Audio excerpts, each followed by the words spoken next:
today's story time. Oh, hurry up, it's about to start. I wonder what we're talking about today. I don't know. I bet it's gonna be pretty fun though. Oh, I love going to Mrs. McDonald's farm. I'm so excited. Goodness. Okay.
Today, we'll figure out what farmers do about their bunny problems. Hey, Mrs. McDonald, we actually have a song about farmyard intruders. You do? Yes, it's about bunnies and raccoons. Oh, how about that? Yeah. Let's hear it. Of course. Are you ready, Candace? Yep. Okay. Bunnies hiding in the fields, in the fields, in the fields. Bunnies hiding in the fields, eating all the carrots. Bunnies hiding in the garden, in the garden, in the garden. Bunnies hiding in the garden, eating all the cabbage. Raccoons sneaking all around, all around, all around. Raccoons sneaking all around, getting in our trash cans. Oh, that was so cool! But now that you've heard it, would you like to sing along too? Okay.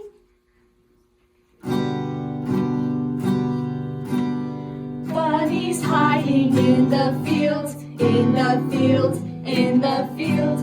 Bunnies hiding in the fields, eating all our carrots. Bunnies hiding in the garden, in the garden, in the garden. Bunnies hopping in the garden, eating all our cabbage. Raccoons sneaking all around, all around, all around. Raccoons sneaking all around and eating all our trash cans. Oh, but that was so good. It was. Good job. That was awesome. And I see that sneaky coon is also eating my corn. Go away, little raccoon. Go away. Go, go. Shoo, shoo, shoo. We have another really cool song. It's called Little Bunny Foo Foo. And if you would like, you can do the hand actions too. Our first one is Little Bunny Foo-Foo. Awesome. Our second one is scooping up the field mice and then bopping them on the head. And if you would like, you can do, and down came the good fairy, and she said, okay, those are our hand motions. Are you guys ready? Awesome? Awesome. Little bunny foo-foo, hopping through the forest, scooping up the field mice and popping them on the head. And down came the good fairy, and she said, Little bunny foo-foo, I don't want to see you, scooping up the field mice and popping them on the head.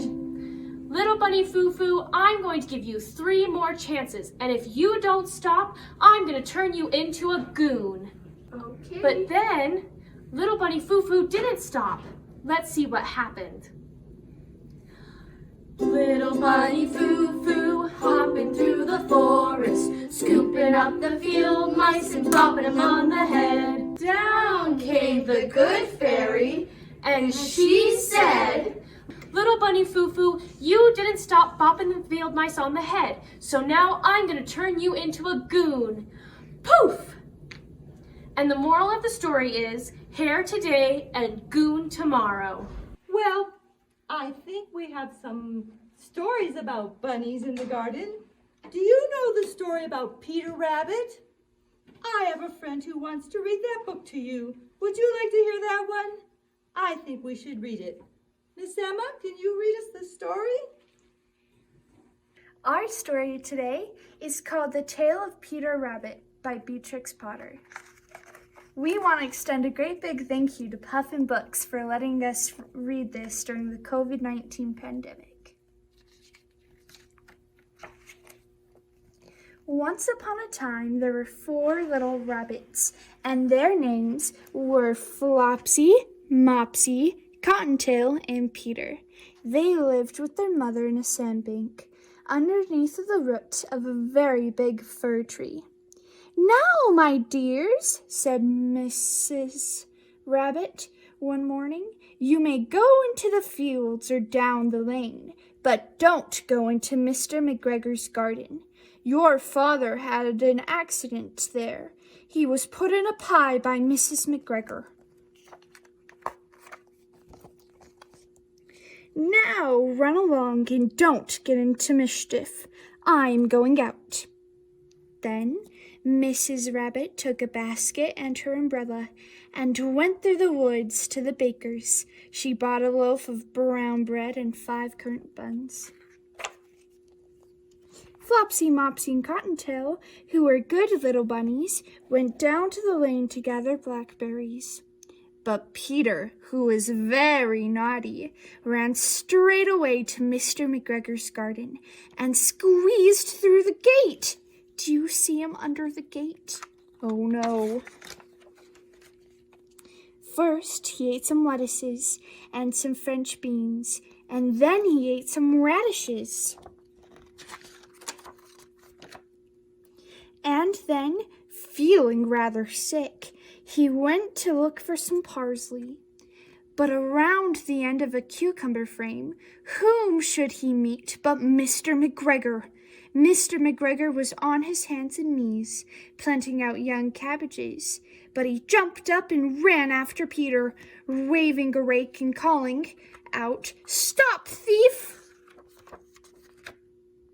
Peter, who was most dreadfully frightened, he rushed all over the garden, for he had forgotten the way back to the gate. He lost one of his shoes among the cabbages, and the other shoe amongst the potatoes. Do you see his shoe? After losing him, he ran on 4 legs and went faster, so that I think he might have gotten away altogether if he had not unfortunately run into a gooseberry net and got caught by large buttons on his jacket. It was a blue jacket with brass buttons, quite new. Peter gave himself up for loss and shed some big tears. But his sobs were overheard by some friendly sparrows, who flew to him in great excitement and implored him to exert himself. Mr. McGregor came up with a sieve, which he intended to pop upon the top of Peter, but Peter wriggled out just in time, leaving his jacket behind him, and rushed into the tool shed and jumped into a can. It would have been a beautiful thing to hide in, if it had not had so much water in it. Mr. McGregor was quite sure that Peter was somewhere in the tool shed, perhaps hidden underneath a flower pot. He began to turn them over carefully, looking under each. Presently, Peter sneezed. Kershoo! But Mr. McGregor was after him in no time, and tried to put his foot upon Peter, who jumped out of the window, upsetting 3 plants. The window was too small for Mr. McGregor, and he was tired of running after Peter. He ran back to his work. Peter sat down to rest. He was out of breath and trembling with fright, and he had not the least idea which way to go.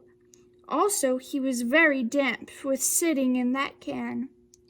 After a time, he began to wander about, going libbity, not very fast, and looking all around. He found a door in a wall, but it was locked, and there was no room for a fat little rabbit to squeeze underneath. An old mouse was running in and out over the stone doorstep, carrying peas and beans to her family in the wood. Peter asked her the way to the gate, but she had such a large pea in her mouth that she could not answer. She only shook her head at him. Peter began to cry. Then he tried to find his way straight across the garden, but he became more and more puzzled. Presently, he came to a pond where Mr. McGregor filled his water cans. A white cat was staring at some goldfish. She sat very, very still, but now and then the tip of her tail twitched as if it were alive. Peter thought it was best to go away without speaking to her. He had heard about cats from his cousin, little Benjamin Bunny. Do you see the cat?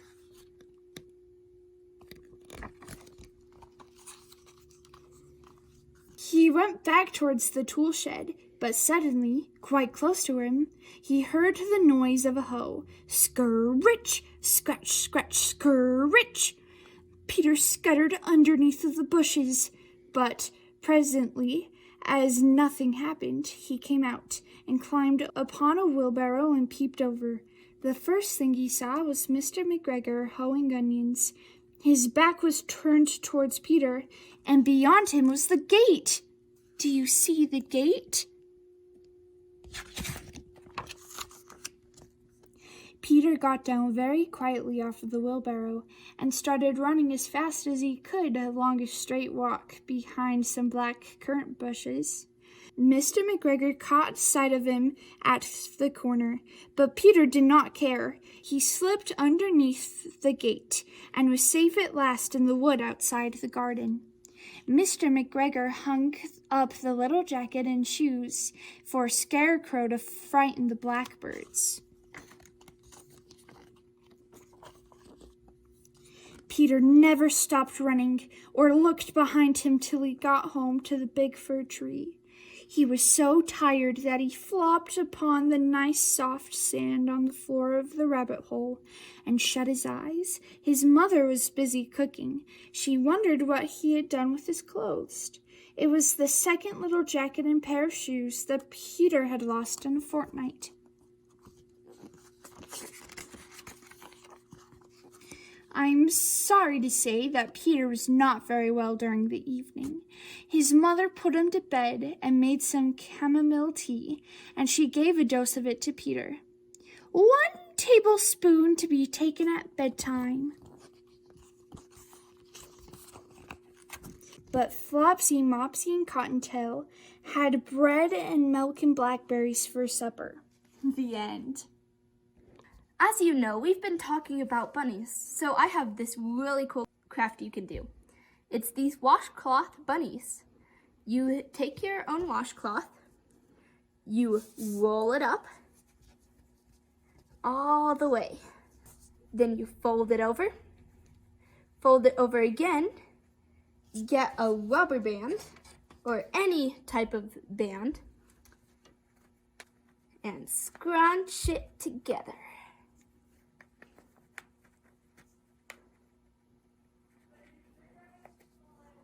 Now, once you've got your bunny face and body, you fluff out the ears, make it all nice,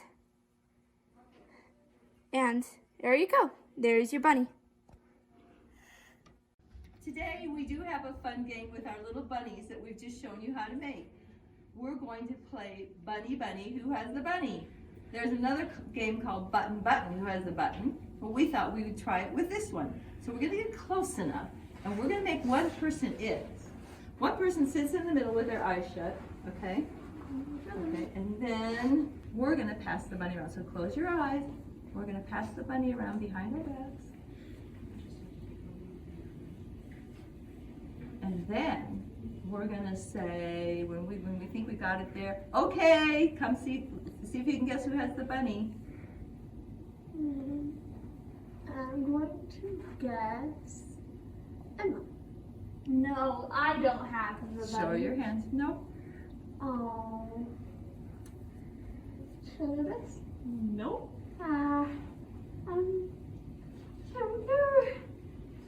Sorry. Yes, I have the bunny. Okay, then you're it. So you get in the middle. Let's try this one more time, okay?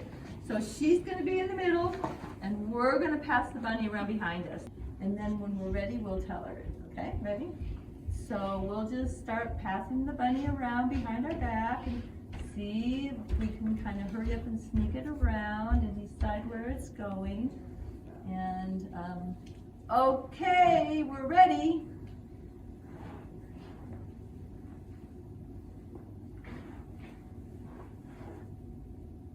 But like you have the bunny. Nope. Ah.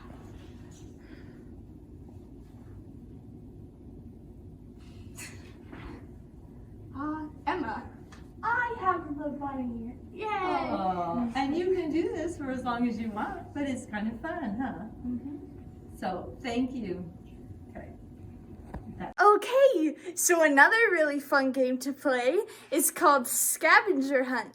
We had one of Mrs. McDonald's friends help us hide some vegetables. Can you help point them out to us? Are you ready? Okay, let's go.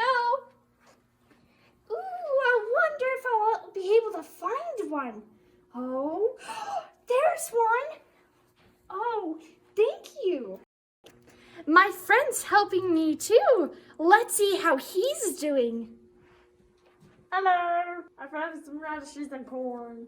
Oh, my friends, the sheeps have one. Thank you. Looks like this is cabbage. Oh, here's one. Oh, so cool. Thanks for the carrots, geese, and frog. Behind the cow? No.